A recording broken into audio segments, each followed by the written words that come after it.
मायाविलासहसितं श्वसितं समीरो जिह्वाजलं वचनमीश शकुन्दपङ्क्तिः सिद्धादयस्वरगणा मुखरन्ध्रमग्निः देवाभुजास्तनयुगं तव धर्मदेवः पृष्ठं त्वधर्म इह देवमनःसुधांशुः अव्यक्तमेव हृदयाम्बुजमम्बुजाक्ष कुक्षिः समुद्रनिवहावसनं तु सन्ध्ये शेभप्रजापतिरसौ वृषणौ च मित्रः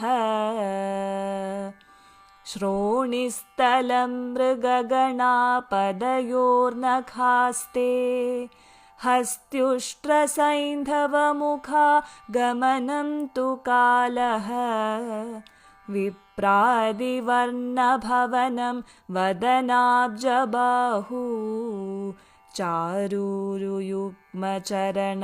करुणाम्बुधे ते संसारचक्रमयि चक्रधरक्रियास्ते वीर्यं महासुरगणोऽस्ति कुलानि शैलाः नाढ्यस्तरित्समुदयस्तरवश्च रोम जीयादिदं वपुरनिर्वचनीयमीश ईदृग्जगन्मयवपुस्तव कर्मभाजां कर्मावसानसमये स्मरणीयमाहुः तस्यान्तरात्मवपुषे विमलात्मने ते